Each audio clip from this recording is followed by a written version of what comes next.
Shalom, mes frères et mes sœurs dans le Seigneur. Je bénis le puissant nom de notre Dieu, le Dieu éternel, le Dieu créateur, le Dieu infiniment grand, le Dieu très haut. Je magnifie son nom pour la vie qu'il te donne, pour la vie qu'il me donne. Je lui dis merci par le saint nom de Jésus-Christ de ce que ce rendez-vous de ce mercredi 13 mai est tenu. Le Seigneur, par sa grâce, nous permet de lui consacrer cette première partie de notre journée dans la méditation. Et nous sommes réunis dans le cadre de notre émission « Ton pain de la première heure ». Ton pain de la première heure. Aujourd'hui, mes frères et mes sœurs, nous avons un autre sous-thème à méditer ensemble. Hier, le sous-thème que nous avons médité parlait de la manière de reconnaître que dans votre relation personnelle avec Dieu, vous avez dépassé le seuil de non-retour.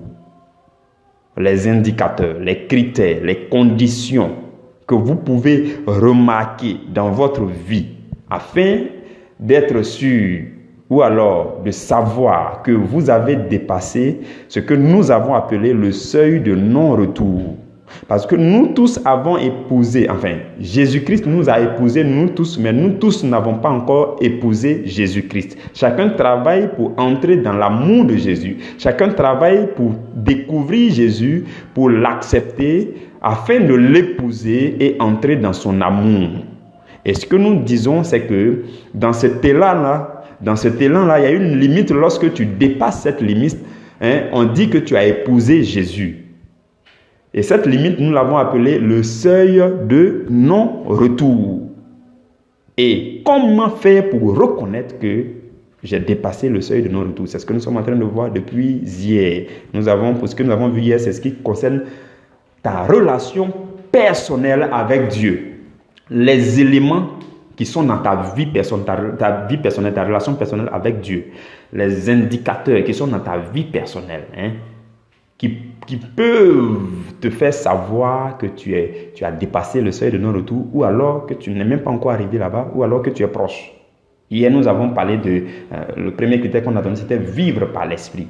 Ensuite, nous avons parlé de marcher selon l'esprit. Tout ça, nous avons expliqué. Après, nous avons parlé du fait qu'il est nécessaire d'avoir Dieu dans notre quotidien. Parce qu'on ne peut pas dire qu'on est devenu époux et épouse avec quelqu'un et puis on ne partage pas son quotidien. Vous voyez. Après, nous avons parlé de la haine du péché. Nous avons dit qu'à partir du moment où vous avez du dégoût pour le péché, alors on dit que vous craignez l'Éternel. Parce que la Bible dit que la crainte de l'Éternel, c'est la haine du mal. Tout ça, nous avons vu ça hier. Je bénis le nom du Seigneur.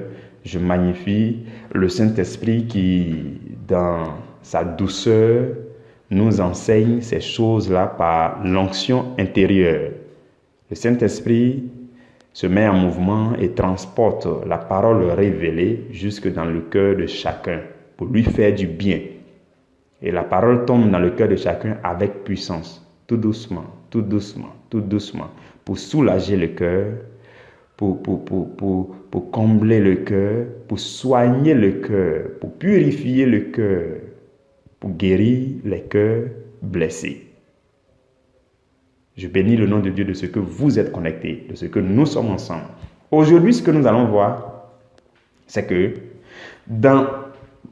voici, donc je nous donne le sous-thème. Dans ma relation avec les autres et les lieux, comment savoir que j'ai dépassé le seuil de non-retour? Donc, je reformule. Dans notre vie chrétienne,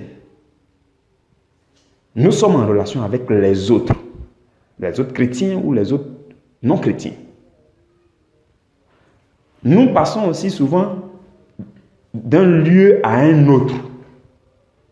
Bon, est-ce que dans tout ça, il y a des éléments qui peuvent nous permettre de savoir que nous avons dépassé le seuil de non-retour?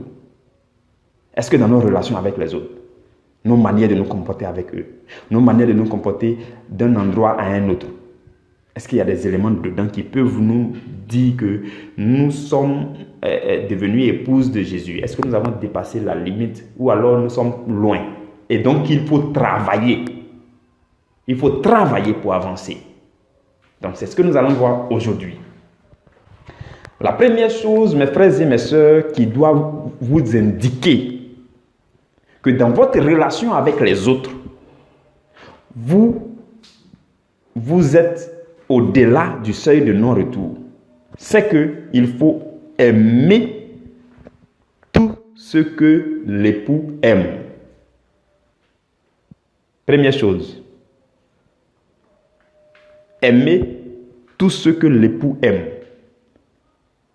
Mes frères et mes sœurs, dans un mariage là, je n'ai pas encore vu une femme, en tout cas une femme qui a un esprit sain et positif, un esprit sain et positif, une femme,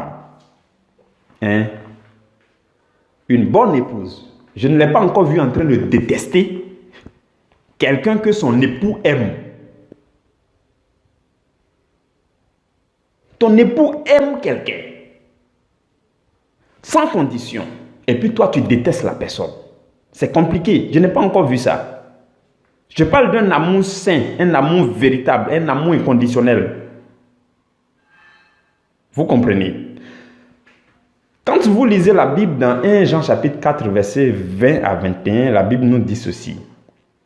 Si quelqu'un dit « J'aime Dieu » et qu'il haïsse son frère, c'est un menteur. Car celui qui n'aime pas son frère qu'il voit, comment peut-il aimer Dieu qu'il ne voit pas? Et la Bible dit que nous avons de Dieu ce commandement, que celui qui aime Dieu aime aussi son frère. Vous voyez, nous sommes en train de travailler pour aimer Dieu, pour épouser Jésus-Christ. Quand on va épouser Jésus-Christ, on est obligé d'aimer tout ce que Jésus-Christ aime. Parce que ceux que Jésus-Christ aime là, ils sont comme nous ici dans le corps du Christ. Et c'est quand on nous met ensemble qu'on nous appelle Église avec grand E. Et qu'on nous appelle épouse aussi avec grand E. Donc si tu n'aimes pas celui que Jésus aime, ce n'est pas possible. Jésus nous aime tous comme son seul corps.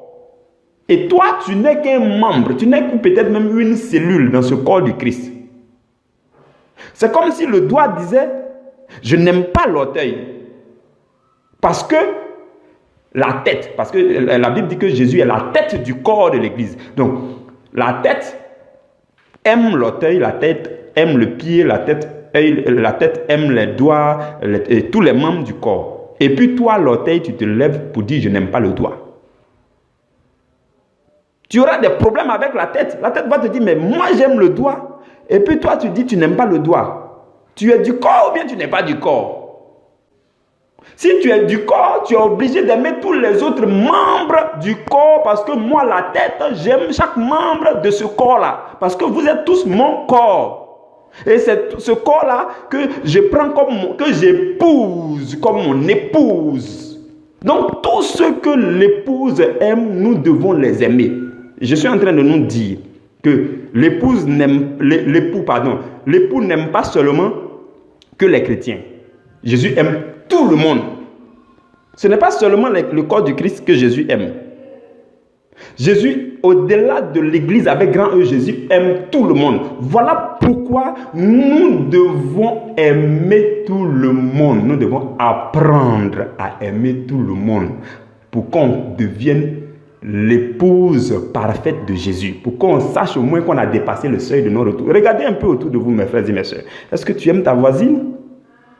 Est-ce que tu l'aimes quand même en tant qu'une personne, en tant qu'une âme que Jésus-Christ veut sauver? Aujourd'hui, on a des problèmes, les chrétiens ont des problèmes. Moi, souvent, ça me fait mal quand je vois des chrétiens qui se mettent à genoux pour dire, Seigneur, il faut sauver ma tante. Oh, Seigneur, sauve ma tante. Ok, Seigneur dit d'accord. J'ai déjà envoyé mon fils unique sur la terre, il est mort pour ta tante. Maintenant, comme tu me dis de sauver ta tante, toi-même là, je vais t'envoyer vers ta tante là, pour que tu brilles de la lumière de Jésus, et ta tante va voir cette lumière là, ces bonnes œuvres que tu vas faire, et ta tante va accepter Jésus. Je ne sais pas si vous comprenez le raisonnement que je suis en train de faire. Suivez-moi très bien. Suivez-moi très bien, vous allez comprendre que souvent il est inutile de prier pour que Jésus sauve quelqu'un, si vous-même vous ne faites rien. Quand on se met à genoux et qu'on dit, Père éternel, je te prie, sauve mon oncle, sauve ma tante qui ne croit pas encore à toi. Oh Seigneur, Seigneur dit, d'accord, j'ai compris. Mais actuellement où ta tante est, elle est aveuglée, elle est voilée. Satan l'a enclavée. Tout ce dont elle a besoin, c'est que toi qui es en train de me prier là, tu brilles de la lumière de Jésus à côté d'elle. Il faut qu'elle puisse voir la lumière de ton amour, la lumière de ta douceur, la lumière de la paix qui t'habite, la lumière de ta joie doit se dégager pour la toucher. C'est quand elle va voir ça qu'elle va se convertir. C'est tout ce que Dieu peut faire. Dieu te dit, bon, tu me pries, j'ai compris. Jésus est déjà mort, moi j'ai déjà fait ma part. Mais toi-même là, je t'envoie, il faut aller prier. Donc, le chrétien a deux choses à faire. D'un côté, il se met à genoux pour dire, Seigneur, je te supplie, je t'implore pour que tu sauves telle personne. Et d'un autre côté, il se met à faire de bonnes œuvres devant la personne pour que la personne voie la lumière de Jésus, pour que la personne accepte Jésus. Souvent, on ne fait pas les deux. Souvent, on fait un seul. On se met à genoux, Seigneur, il faut sauver telle personne. Et puis, quand on est devant la personne, on fait turou. Ou bien, on critique la personne. Ou bien, on se trouve à dire, je n'aime pas cette personne. Si tu ne l'aimes pas, pourquoi tu allais prier? Ils n'ont qu'à le sauver. Il y a deux choses. Ces deux choses-là, le chrétien doit faire. Et s'il ne le fait pas, ça ne marchera pas. Tu dis, Dieu n'a qu'à sauver ton oncle. Mais toi-même, tu ne te comportes pas bien devant ton oncle. Tu dis, Dieu n'a qu'à sauver ta voisine. Mais c'est toi, toujours, tu regardes mal ta voisine. Tu dis, Dieu n'a qu'à sauver ton DG. Mais c'est toi, tu te comportes mal devant ton DG. Comment ton DG va voir la lumière de Jésus-Christ briller en toi pour dire, oh, celle-là au moins, le Dieu qu'elle sert là l'a tellement transformé que on dirait que je peux m'approcher de ce Dieu-là. C'est comme ça, mes frères et mes soeurs. On ne peut pas faire l'un sans l'autre. C'est pour ça, souvent, les prières d'intercession, là, il y a beaucoup qui se trompent dedans. Je ne sais pas si je nous l'avais expliqué en décembre passé, quand je faisais le séminaire sur l'art de la prière. Je ne me souviens plus trop nettement. Mais il y a ces deux choses-là que les chrétiens doivent faire. Il est inutile de se mettre à genoux pour dire, Seigneur, sauve quelqu'un. Et puis toi, tu ne te décides pas de briller devant la personne, de lui montrer l'amour, de l'aimer. Vous comprenez? Donc, il faut qu'on apprenne à aimer les autres. Pour qu'on sache au moins qu'on a dépassé le seuil de non-retour. Il faut qu'on apprenne à regarder les gens dans leurs yeux et à savoir que en fait, ce n'est pas son corps que je regarde, mais c'est son âme qui est à l'intérieur qui doit être sauvée. Quand tu fais ça, Dieu est content. Parce que Dieu même que tu dis Dieu, tu ne le vois pas là. Tu dis tu l'aimes. Maintenant, c'est lui-même qui est à côté de toi, que Dieu a créé à son image et selon sa ressemblance. Tu dis tu ne l'aimes pas. C'est que tu n'aimes pas Dieu parce que celui-là porte l'image de Dieu. Donc, vous comprenez l'effort qu'il nous reste à faire. Nous devons aimer les autres si nous voulons être épouses de Jésus. Chacun sait ce qu'il doit faire. Apprendre à aimer l'autre, apprendre à l'apprécier. Souvent, on est nombreux à découvrir seulement les défauts qui sont dans l'autre. On n'a jamais dit, oh, je sais que c'est vrai, tu as été maladroit là peut-être, mais je ne trouve même pas que c'est une maladresse, mais je sais que tu peux mieux faire la prochaine fois. Des gens veulent entendre des mots d'encouragement. Les gens savent que ce qu'ils font là, c'est déjà mauvais. Donc quand tu viens et puis tu rappelles ça, c'est comme si tu remuais le couteau dans leur plaie. Ça ne fait rien. Donc ce que toi tu viens, ce que toi tu dois faire, c'est de penser un peu le plaie. Quand tu viens, tu souffles un peu dessus. Tu dis, ah, c'est vrai que cette plaie là te fait mal, mais vraiment je souffle un peu dessus. Mais quand tu viens et puis tu rappelles qu'il est péché, ou bien elle est prostituée, ou bien elle fait ce qui n'est pas bon, tu ne fais que lui rappeler ce qui n'est pas bon à longueur de journée là. Ça sert à quoi? Tu ne fais que remuer le couteau. Lui-même, il sait ça déjà. Il n'a pas besoin des gens pour lui rappeler. C'est pour ça qu'il y a un homme de Dieu qui m'a dit, à travers son livre, bien sûr, à travers un livre que je médite, il y a un homme de Dieu, Dieu est passé par lui, pour m'enseigner sur ce principe-là.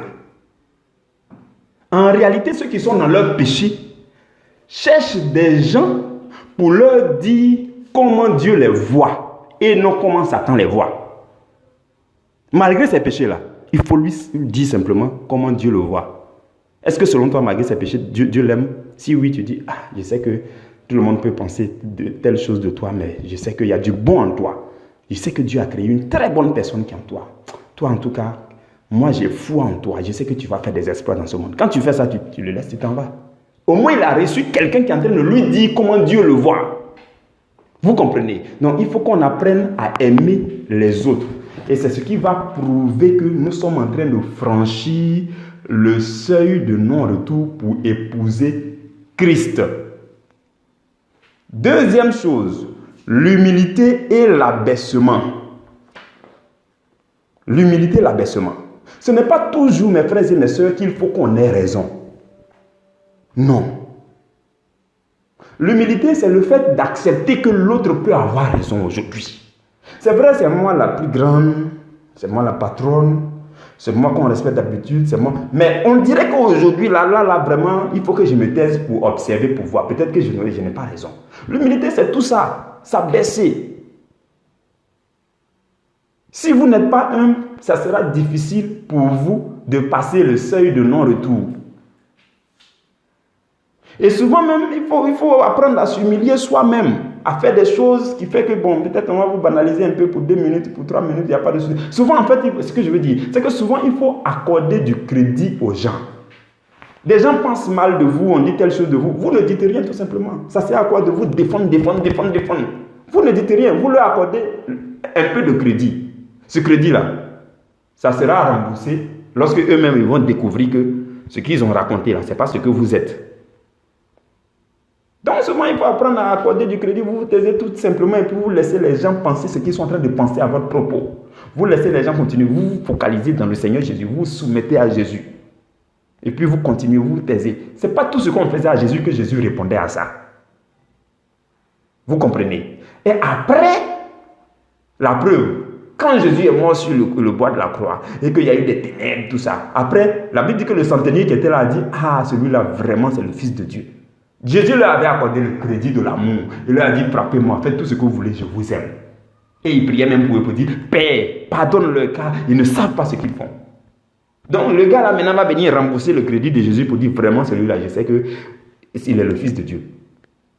Donc il va croire maintenant que Jésus est le Fils de Dieu. Jésus a eu le remboursement de son crédit. Donc souvent, il faut qu'on s'abaisse pour laisser les autres peut-être nous marcher dessus. Après, ils vont savoir qu'en fait, c'est nous, on devait être en haut. Et qu'il faut nous respecter. C'est Dieu qui élève. Ce n'est pas, on ne peut pas s'élever nous-mêmes. Vous voyez que ce n'est pas facile, non? Un homme ne peut pas s'élever lui-même, même physiquement. Essayez de sauter. Si vous avez trop fait ces 2 mètres en hauteur, 2 mètres, 3 mètres, ceux qui sautent là même là, et s'ils n'ont pas de bâton, ils ne peuvent pas sauter trop. Donc, un homme ne peut pas s'élever lui-même. Ça, c'est les lois naturelles qui nous montrent ça. Un homme ne peut pas se lever lui-même. Quand tu sautes là même, là, ta tête arrive un peu seulement en haut ici. Tu ne peux pas te lever toi-même. Il faut que quelqu'un de plus fort que toi, spirituellement, la force du Seigneur, c'est ça qui t'élève. Nous n'avons pas besoin de nous élever nous-mêmes. La Bible dit, humiliez-vous devant le Seigneur et lui-même, il vous élèvera au temps convenable. Donc, en marchant dans l'humilité, nous sommes sûrs que nous avons franchi le seuil de non-retour et nous avons épousé Christ. Ça, c'est la deuxième chose. Troisième chose, il nous faut demeurer dans la parole. Demeurer dans la parole, peu importe l'endroit. Dans notre sous-thème, nous avons parlé des lieux. Les lieux où on se trouve à longueur de journée, à chaque fois, est-ce que ces lieux-là, la façon dont nous nous comportons dans ces endroits-là, est-ce que ça peut nous disqualifier ou bien ça peut nous qualifier? Ça peut nous éliminer ou bien ça peut nous... vous voyez. Donc, c'est de demeurer dans la parole de Dieu, peu importe l'endroit. Je m'explique. Il y a des gens, il faut que tu les déplaces d'ici pour les envoyer dans une autre ville. C'est fini. C'est fini. Ils ne vont plus lire la parole. Non, depuis que... Il y a des gens même là, il faut juste que tu leur donnes un travail. C'est-à-dire que là, il était chef de service. Tu lui donnes un travail de directeur, et puis tu lui donnes un véhicule de service, puis tu le déplaces, il est expatrié. C'est fini. Parce qu'il est dans un autre endroit, il ne peut plus demeurer. Parce qu'une chose est de côtoyer la parole de Dieu et une autre chose est de demeurer dans la parole de Dieu. C'est pourquoi Jésus dit, dans le livre de Jean au chapitre 8, Jésus dit que c'est ceux-là qui demeurent dans ma parole qui sont vraiment mes disciples. C'est comme s'il pouvait dire aussi, c'est ceux-là qui demeurent dans ma parole qui sont vraiment mes épouses, qui sont vraiment les chrétiens, qui sont vraiment l'église avec grand E, qui sont vraiment mon corps sur la terre. Vous comprenez? Donc, demeurer dans la parole, peu importe l'endroit. Et, pour vous donner un petit exemple rapidement, quand on a commencé cette activité, l'année dernière, en avril, on avait commencé le 1er avril, l'année 2019, et après, comme j'étais à Casa, je devais voyager pour aller en Côte d'Ivoire. D'abord, Habituellement, les vols de Royal Air Maroc, c'est, je crois, 21h et puis on arrive en Côte d'Ivoire à 1h du matin, quelque chose comme ça.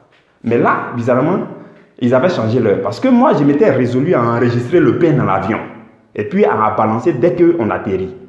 Mais bon, ils avaient changé l'heure de sorte qu'on a quitté vers 18h, on est arrivé en Côte d'Ivoire vers 21h et quelques. 21h, 22h. Le temps d'arriver à la maison, il était 22h. J'arrive à la maison, comme il n'y avait personne chez moi, la CIE était venue couper le courant parce que j'ai passé 6 semaines au Maroc. Ma famille n'était pas là. Donc j'étais dans le noir. Dans ce noir-là, il fallait enregistrer le pain. J'étais fatigué. J'arrive dans la chaleur. Dans la maison, là. Dans le noir. Il est 23h minuit. Il faut que tu envoies le pain. Peu importe l'endroit, peu importe les conditions, il faut que nous puissions demeurer dans la parole. Et par la grâce du Seigneur, les pains ont toujours été enregistrés depuis lors, chaque jour, excepté le dimanche. Et même lorsque je devais aller à l'intérieur pour aller chercher mon épouse et mes enfants, notre car est tombé en panne. Et minuit nous a trouvés en cours de route. Ce jour-là, vous pouvez vous en souvenir. Ceux qui ont écouté ce pain de ce jour-là, vous pouvez vous en souvenir. Je me suis assis dans la brousse, en bordure de route. Notre car est tombé en panne en pleine brousse. Je me suis assis là, j'ai ouvert mon ordinateur. Tout était presque déchargé, un peu qui restait. J'ai fait l'enregistrement, la méditation. On a médité ce jour. Il fallait qu'on médite le pain du jour.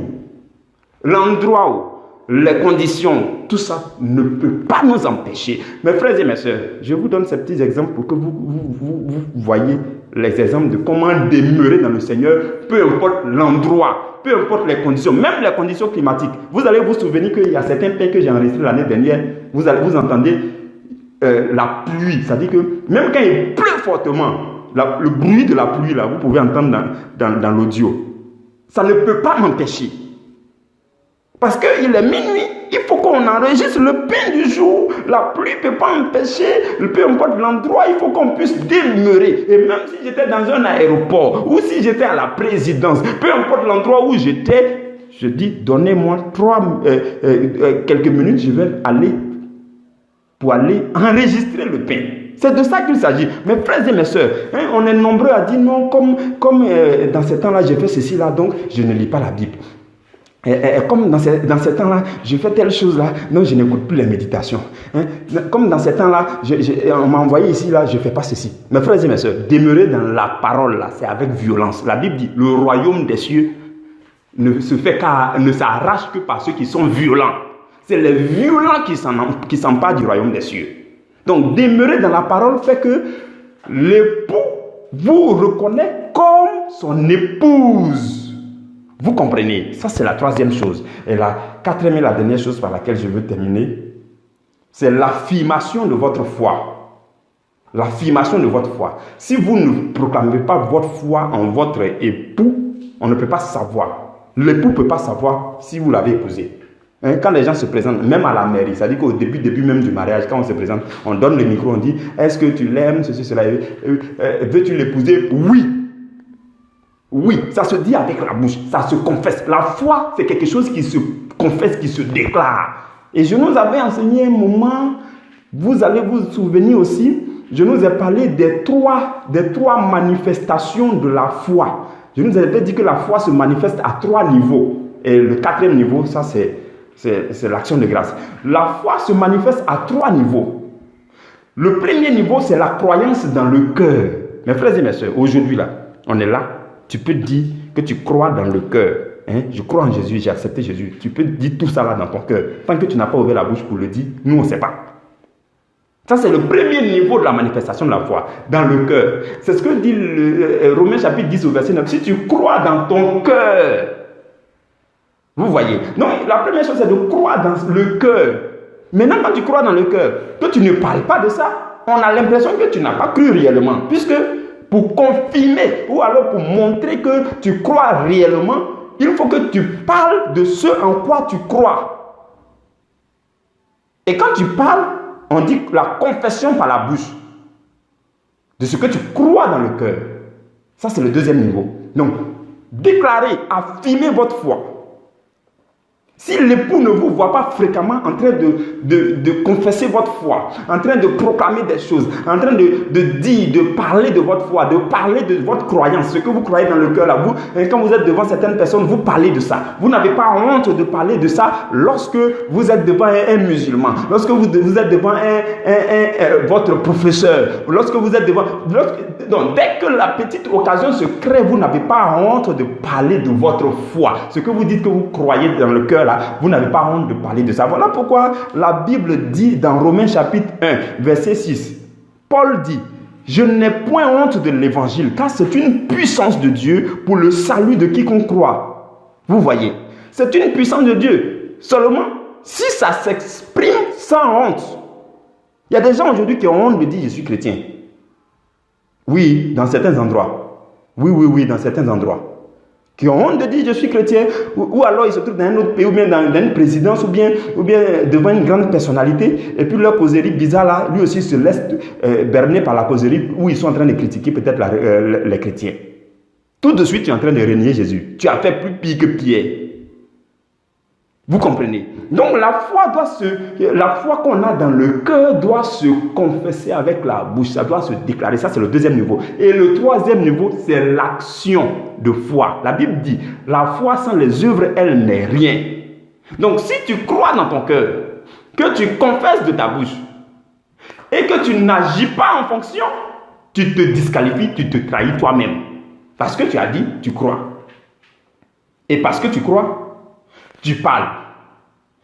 Ok, puisque tu as parlé, il faut que tu agisses en fonction de ce que tu croyais que tu as parlé.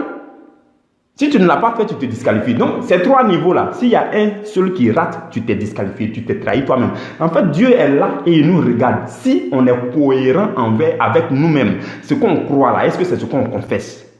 Est-ce que ce qu'on croit et qu'on confesse là, est-ce que c'est ce qu'on fait? Quand tu loupes une partie, Dieu dit voilà, il a raté. Souvent, c'est ce qui fait que beaucoup de personnes demandent et ils ne reçoivent pas parce qu'ils n'agissent pas en fonction. Dans le verbe croire là, c'est un verbe d'action. Croire là, ça veut dire qu'il faut croire dans le cœur, il faut croire avec la bouche, il faut croire en action. Ce sont ces trois niveaux, vous comprenez? Et c'est ce qui va nous permettre d'affirmer notre foi. Et quand tu affirmes ta foi, l'époux est assis sur son trône pour dire, voici, je me reconnais en celui-là. Il est vraiment mon épouse. Je me reconnais en lui parce qu'il n'a pas honte de l'évangile. Et ce qu'il dit qu'il a dans son cœur, là, il n'a pas peur de l'exprimer. Mes frères et mes sœurs, si vous dites que vous croyez dans votre cœur, que vous avez honte de parler de Jésus, ça dit que même quand les occasions se présentent, vous avez honte. Ça veut dire que ce n'est pas encore abondant dans votre cœur. Parce que la Bible dit que c'est de l'abondance du cœur que la bouche parle. Donc votre croyance, vous dites que vous croyez là, ce n'est pas encore abondant dans votre cœur. Continuez à vous charger de la parole pour que ce soit abondant. Parce que quand c'est abondant, la bouche n'a pas le choix que de parler. Parce que c'est de l'abondance du cœur que la bouche parle seule. Donc il suffit qu'une occasion se présente, vous commencez à parler de Jésus. Il suffit qu'une occasion se présente, vous parlez parce que c'est abondant dans votre cœur. Maintenant, si vous ne parlez pas, ça veut dire que ce n'est pas encore abondant dans votre cœur. Ça veut dire qu'il faut travailler. Nous nous arrêtons là aujourd'hui. Nous avons vu quatre choses. 4 choses dans notre relation avec les autres, dans notre relation à différents endroits.